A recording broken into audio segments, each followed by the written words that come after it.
நிலா சோழன் கல்யாணத்தை போலவே காயத்ரி பல்லவன் கல்யாணமும் போலீஸ் ஸ்டேஷன்ல வச்சு தான் நடக்கும் போல அப்படின்னு நீங்களும் ப்ரிடிக்ட் பண்ணா இந்த வீடியோவை கலெக்ட் பண்ணிட்டு வாங்க நாளைக்கான ப்ரோமோக்கான ப்ரிடிக்ஷன் என்னன்னு பார்க்கலாம். லாட்ஜில் வந்து பல்லவனையும் காயத்ரியையும் போலீஸ்காரங்க அரெஸ்ட் பண்ணிட்டு போனதுக்கு அப்புறமா அங்கேயே ரொம்ப டென்ஷன் ஆகி உட்காந்து அழுகிறாரு சோழன். உடனே கண்ணீரை தொடச்சிட்டு போனை எடுத்து அங்க சேரனுக்கு ஃபோன் பண்ண உடனே சேரனும் சொல்றாரு, டேய் சோழா என்னடா சொல்ற, நம்ம பல்லவனை லாட்ஜில் போலீஸ்காரங்க அரெஸ்ட் பண்ணிட்டு போறாங்களா அப்படின்னு சொல்ல சோழனும் அழுதுகிட்டே சொல்றாரு, அண்ணே ஆமாண்ணே எனக்கு கையும் ஓடலை காலும் ஓடலைண்ணே, சீக்கிரமா நீ போலீஸ் ஸ்டேஷனுக்கு வந்துடுன அப்படின்னு சொல்லிட்டு சொல்ல, டே டே டே சோழா நீ ஒன்றும் கவலைப்படாதடா நான் வந்துடுறேன் என்ன ஆனாலும் பார்த்துக்கலாம் அப்படின்னு சொல்லி சேரன் அவசரமா அங்க சைட்ல இருந்து கிளம்பி போக சோழன் காரை என்ன வேகத்துல ஓட்டுறோங்கிறதே தெரியாம போலீஸ் ஸ்டேஷனுக்கு வேகமா போய்கிட்டு இருக்கும் பொழுது நிலா கால் பண்றாங்க. சோழன் நான் இப்ப புது கம்பெனில ரெஸ்யூம் போட்டுட்டேன், அடுத்தது இன்னொரு கம்பெனி அதை முடிச்ச உடனே நீங்க வந்து என்னை கூட்டிட்டு போய்க்குங்க அப்படின்னு சொல்லிட்டு சொல்ல உடனே சோழன் சொல்றாங்க, இல்லைங்க என்னால் உங்களை கூப்பிட்றதுக்கு வர முடியாது, நம்ம பல்லவனை போலீஸ்காரங்க லாட்ஜில் இருந்து அரெஸ்ட் பண்ணி இழுத்துட்டு போறாங்க, கூடவே ட்ரக்ஸ் யூஸ் பண்ண பசங்கன்னு ஒரு 5-6 பேர்த்த அவன் தங்கி இருந்த ரூமுக்கு பக்கத்து ரூம்ல இருந்து அரெஸ்ட் பண்ணிட்டு போனதால இப்போ அவன் மேலே என்ன கேஸ் போட போறாங்கிறத நினைச்சா ரொம்ப பயமாவே இருக்குங்க அப்படின்னு சொல்லிட்டு கண்ணீரை தொடச்சிக்கிட்டே கார் வேகமாக ஓட்டிக்கிட்டு இருக்காரு. உடனே நிலா, புரியுது சோழன் நீங்க இப்போ டிரைவ் பண்ணிட்டு இருக்கீங்க, ரொம்ப டென்ஷன் ஆகாதீங்க, நான் ஸ்டேஷனுக்கு வந்துடுறேன் நீங்களும் வந்துடுங்க, சேரன் அண்ணாக்கும் தகவல் சொல்லியாச்சு தானே அப்படின்னு சொல்லிட்டு நிலாவுமே ரொம்ப சோகமாயிடுறாங்க. அதுக்கப்புறம் நிலா ஆட்டோவை பிடிச்சு நேராக ஸ்டேஷனுக்கு வந்துட கூடவே பாண்டியன் நடேசன் எல்லாருமே சமாச்சாரம் தெரிஞ்சு ஸ்டேஷனுக்கு வர்றாங்க. அப்போ சேரன் நேராக பல்லவன் கிட்ட போய் பேசுறாரு, டேய் பல்லவா நீ எதுக்குடா அங்கே லாட்ஜுக்கு போன, இப்போ தான் உன் காலேஜ் ப்ரொஃபஸர் ஃபோன் பண்ணி சொன்னார் நீ காலேஜுக்கே சரியாக வர்றதில்லைன்னு, அதை பற்றி உனக்கு கேட்கலான்னு நான் ஃபோன் பண்ணுறதுக்குள்ளே உன் ஃபோன் ஸ்விட்ச் ஆஃப்னு வந்துடுச்சு, அப்புறம் தான் சோழன் கரெக்டாக கால் பண்ணா அதுக்குள்ளே இந்த சமாச்சாரம்லாம் நடந்து முடிச்சிடுச்சுடா, எங்கடா எதுக்குடா நீ அந்த லாட்ஜுக்கு போன அப்படின்னு சொல்ல, இதை பாருங்க யார் பல்லவனோட கூட வந்திருக்கிறவங்க வாங்க இங்கே அப்படின்னு சொல்லிட்டு அங்கேருந்து இன்ஸ்பெக்டர் கூப்பிடுறாங்க. அங்கே பாருங்க கூட நிற்கிறாங்கல்ல ஒரு 10 பசங்க, இவங்க எல்லாம் ட்ரக் கேஸில் உள்ளே அரெஸ்ட் பண்ணி உள்ளே போட போகிறேன், அவங்க எல்லாருக்கும் வெளியில் வர முடியாத அளவுக்கு தண்டனை கிடைக்க போகுது, உங்கள் தம்பி எதுக்காக அங்கே போனாரா அப்படின்னு சொல்லிட்டு கேட்க, கூட வேற நல்லா கண்ணுக்கு பார்க்குறதுக்கு பிடிச்ச மாதிரி ஒரு செவச்சவனு பொண்ணை கூப்பிட்டு போயிருக்கான் அப்படின்னு சொல்லிட்டு வேணும்னே டீஸ் பண்ணுற மாதிரி பேசுகிறாரு அங்கே இன்ஸ்பெக்டர். உடனே சேரணும், சார் என் தம்பி அப்படிப்பட்டவன் இல்லை சார், டே பல்லவா சொல்லுடா எதுக்குடா நீ அங்கே போன அப்படின்னு சொல்ல, அண்ணே அது வந்து அடுத்த வாரம் எக்ஸாம் வருதுண்ணே, காயத்ரிக்கு எதுவுமே தெரியாதுன்னு சொல்லி என்கிட்ட கேட்டா, ஏற்கனவே அவள் ஃபஸ்ட்டு செமஸ்டரில் கிளியர் பண்ண வேண்டிய மேத்ஸ் பேப்பர் இன்னும் கிளியர் பண்ணாமையே இருக்கானே, அதனால் எனக்கு நல்லா வரும் மேத்ஸ்ன்னு சொல்லிட்டு நான் சொல்லித்தரேன்னு சொல்லிட்டு தானே இந்த ஒரு வாரமாக நான் அவளை காயத்ரிக்கு சொல்லி கொடுத்துட்ருக்கிறேன்னு அப்படின்னு சொல்லிட்டு சொல்கிறாரு பல்லவனும். உடனே சேரன் சொல்கிறாரு, சார் சார் பாருங்கள் சார் என் தம்பி அப்படிப்பட்டவன் கிடையாது சார், ரொம்ப நல்லவன் அப்படின்னு சொல்ல, உடனே காயத்ரியும், சார் என்னோட குடும்பம் ரொம்ப டீசெண்டான குடும்பம் சார், பல்லவன் ரொம்ப நல்ல பையன் சார், தேவையில்லாமல் என் பேரையும் அவர் பேரையும் காயப்படுத்தி அவங்க குடும்பத்தில் இருக்கிறவங்களெல்லாம் நோகடிக்க வேண்டாம் சார், நாங்கள் எந்த தப்புமே செய்யலை அப்படின்னு சொல்லிட்டு சொல்கிறாங்க. உடனே சோழனும், ஆமாம் சார் ஆமாம் நான் கூட இந்த ஸ்டேஷனுக்கு எத்தனை வாட்டி வந்திருக்கேன், உங்களுக்கு என்னை பற்றி நல்லா தெரியும் அப்படின்னு சொல்லிட்டு சொல்கிறாரு. உடனே நிலா வர்றாங்க. அப்போ என்னம்மா நீ என்ன இந்த குடும்பத்துக்கு என்ன ஆக வேண்டியது இருக்குது அப்படின்னு கேட்குறாரு இன்ஸ்பெக்டரும். சார் இந்த குடும்பத்தோட மருமக சார், நான் இதோ இங்கே நிற்கிறாரே மிஸ்டர் சோழன் அவங்களோட ஒய்ஃப் தான் சார், பல்லவனோட அண்ணி அப்படின்னு சொல்லிட்டு நிலாவும் தன்னை அறிமுகப்படுத்திக்கிறாங்க. என்னம்மா என்ன இவங்க எல்லாரும் சொன்னது போலவே என் கொழுந்தனார் பல்லவன் ரொம்ப நல்லவன், கூட நிற்கிற அந்த பொண்ணு காயத்ரியும் ரொம்ப நல்லவன் சர்டிஃபிகேட் கொடுக்கறக்கு வந்தியா அப்படின்னு சொல்ல, உடனே நீலா, சார் இல்லை சார் இல்லை நான் அதுக்காக வரல, சரி நீங்கள் இவங்களை என்ன சந்தேக கேஸில்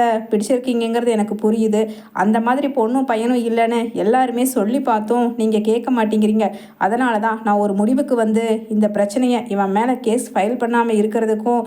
உண்மையிலேயே அங்கே என்ன நடந்திருக்குங்கிறத ப்ரூவ் பண்ணுறதுக்கும் நான் ஒரு முடிவு எடுத்திருக்கேன் சார், இந்தாங்க சார் இந்த தாலியை பல்லவன் கையில் கொடுத்து காயத்ரி கழுத்தில் கட்ட சொல்லிட்டா நீங்கள் இவங்களை விட்டுருவீங்க தானே, கேஸ் போட வேண்டியதில்லை தானே அப்படின்னு சொல்லிட்டு சொல்ல,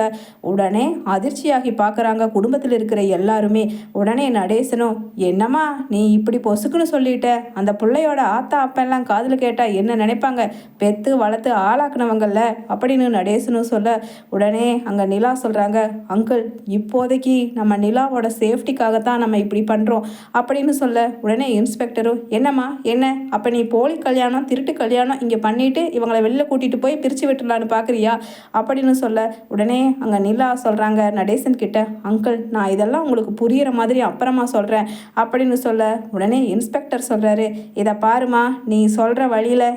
இவ கழுத்தில் தாலி கட்ட சொல்லி வேணும்னா நான் கேஸ் போடாமல் வெயில அனுப்ப முடியும், இல்லை அப்படின்னா இவங்க 2 பேர்த்து மேலே நான் என்ன கேஸ்னு சொல்கிறதுக்கே வாய் கூசுது, அந்த கேஸை போட்டு உள்ள தள்ளிடுவேன் சொல்லிட்டேன் ஆமாம் அப்படின்னு சொல்ல, உடனே சேரணும் என்னப்பா நிலா என்ன பண்ணுறது இப்போ அப்படின்னு சொல்ல, உடனே சோழன் சொல்கிறாரு, என்னங்க நீங்கள் சொன்ன ஐடியா தாங்க கரெக்டு, இந்த தாலியை அவன் கழுத்தில் கையில் கொடுத்து இந்த காயத்ரி கழுத்தில் கட்ட சொன்னா தான் இவங்க 2 பேர்த்தையும் வெளியில் எடுக்க முடியும் போல அப்படின்னு சோழனும் சொல்லனே, நிலா காயத்ரிக்கு பக்கத்தில் போய் தலையை வருடி கொடுத்துட்டே, எனக்கு புரியுதுமா புரியுது, பல்லவன் மேலே எனக்கு ரொம்ப நம்பிக்கை இருக்குது, அவன் உனக்கு கண்டிப்பாக பாடம் சொல்லி கொடுக்கறதுக்கு வேண்டிதான் அங்கே வர சொல்லி இருப்பாங்கிறத என்னால் அண்டர்ஸ்டாண்ட் பண்ணிக்க முடியுது, ஆனால் இப்போ போலீஸ்காரங்க உங்களை இப்படி ஒரு சிக்கலில் நிற்க வச்சுட்டாங்க, அதனால தான் நான் பல்லவனை உன் கழுத்தில் தாலி கட்ட சொல்கிறேன், உனக்கு இது சம்மதம் தானே அப்படின்னு சொல்லிட்டு நிலாவும் கேட்க, எனக்கு சம்மதம் தாங்க, ஆனால் எங்கள் வீட்டில் இப்படி ஒரு கேவலமாக லாட்ஜில் இன்னொரு பையன் கூட என்னை பிடிச்சிட்டு போனாங்கங்கிற நியூஸை கேட்டால் நிச்சயமாக ஏதாவது பண்ணி எங்கள் அப்பா அம்மா உயிரோடையே இருக்க மாட்டாங்க, அதுக்கு இது எவ்வளவோ பரவாயில்லைங்க அப்படின்னு சொல்லிட்டு சொல்ல, உடனே அங்கே சேரணும் என்னப்பா இப்படியெல்லாமா நடக்கும், எனக்கு என்ன பண்ணுறதுனே புரியலப்பா அப்படின்னு சொல்ல, உடனே நடேசன் புரிஞ்சுக்கிட்டாரு, என்ன அந்த பிள்ளைய இவங்க அந்த கேஸில் இந்த கேஸ்லின்னு போட்டு பேப்பர்லலாம் கிளின்னு கிழிக்கிறதுக்கு பதிலாக பேசாமல் பல்லவனே கழுத்தில் தாலியை கட்டட்டும் கொடுத்துடுமா அப்படின்னு சொல்லிட்டு நடேசனு சொல்ல, அப்போ உடனே நிலா, நாங்கள் எல்லாருமே தெய்வமாக நினைக்கிற நீங்கள் தானே பல்லவனுக்கு தாலியை எடுத்து கொடுத்து காயத்ரி கழுத்தில் கட்ட சொல்லணும் அப்படின்னு சொல்லிட்டு நிலா அந்த தாலியை எடுத்து கொடுக்குறாங்க. உடனே இன்ஸ்பெக்டரும், சும்மா தாலியை கட்டிட்டு வெளியில் போய் பிரித்து எரிஞ்சிட்டு போயிடலான்னு நினைக்காதீங்க, இதோ இங்கே தான் ரெஜிஸ்ட்ரேஷன் ஆஃபீஸரும் வர சொல்லியிருக்க, அவர்கிட்ட எல்லாமே இந்த திருமணத்தை சட்டப்படி பதிவு செய்யணும், ஆமாம் 2 பேர்த்துக்கிட்டேயும் ஆதார் கார்டு அதுக்கப்புறம் கவர்மெண்ட் ஐடென்டி கார்டெல்லாம் இருக்குல்ல, 2 பேருமே 18+ தானே அப்படின்னு கேட்க, உடனே பல்லவனும் ஆமாம் சார் அப்படின்னு சொல்லிட்டு வெட்கி தலை குனிஞ்சு சோகமாக சொல்ல, காயத்ரியும் அழுதுகிட்டே ஆமாம் சார் அப்படின்னு சொல்ல, அப்போ இந்த அம்மா அதுதான் நிலா அவங்க சொன்னது தான் ஒரே ஐடியா, இல்லைன்னா ப்ரெஸ்காரங்க வெளியில் தான் நிற்கிறாங்க, எப்பன்னு உங்களை வெளியில் போட்டு அவங்களுக்கு ஒரு நியூஸ் கிடைச்சா போதும் உங்களை சீக்கிரமாக எல்லாம் அசிங்கப்படுத்தி விட்டுருவாங்கப்பா, அதனால் நீங்கள் தாலியை கட்டி புருஷன் பொண்டாட்டியாக தான் நாங்கள் அந்த லாட்ஜுக்குள்ளே இருந்தோன்னு சொல்லி பதிவு பண்ணிட்டு போயிருங்க அப்படின்னு சொல்லிட்டு சொல்கிறாங்க இன்ஸ்பெக்டரும். உடனே தாலியை கட்டுறாரு பல்லவன். அதே சமயம் சோழன் சொல்கிறாரு, என்னங்க நமக்கு அப்படியே ஃப்ளாஷ்பேக் சீன் ஞாபகத்துக்கு வருதில்ல அப்படின்னு சொல்ல, உடனே நிலா, இப்போ ரொம்ப அவசியம் கொஞ்சம் வாயை மூடிட்டு இருக்கீங்களா, இப்போ பல்லவனே என்ன சூழ்நிலையில் இப்படி கல்யாணம் பண்ண வேண்டியதாக போச்சுன்னு எல்லாரும் வருத்தப்பட்டுக்கிட்டு இருக்கோம், இன்னும் காயத்ரி வீட்டில் இந்த சமாச்சாரத்தை கேள்விப்பட்டால் என்ன பிரச்சனை பண்ணுவாங்களோன்னு நினச்சா அதை விட பயமாக இருக்குது, நீங்கள் என்னடானா தேவையில்லாமல் இப்போ சிரிச்சுக்கிட்டு இருக்கீங்க அப்படின்னு சொல்ல, உடனே சோழன் சொல்கிறாரு, என்னங்க உங்கள் வீட்டில் உங்கள் அப்பா மனோகரும் உங்கள் அம்மா தேன்மொழி உங்கள் அண்ணன் எல்லாத்த விட வில்லத்தனமானவங்க வேறு யாருமே இருக்க மாட்டாங்க, அதனால் ரொம்ப பயப்படுக்க வேண்டியதில்லை அப்படின்னு கூலாக பேச, டே பலவா வாடா வா என்னோட மச்சினிச்சியை அழைச்சிட்டு வாடா அப்படின்னு சொல்லிட்டு சந்தோஷமாக ஜோக்கடிக்கிறாரு சோழனும். அதே சமயம் காயத்ரியை கையை பிடிச்சு நிலா வீட்டுக்கு அழைச்சிட்டு போக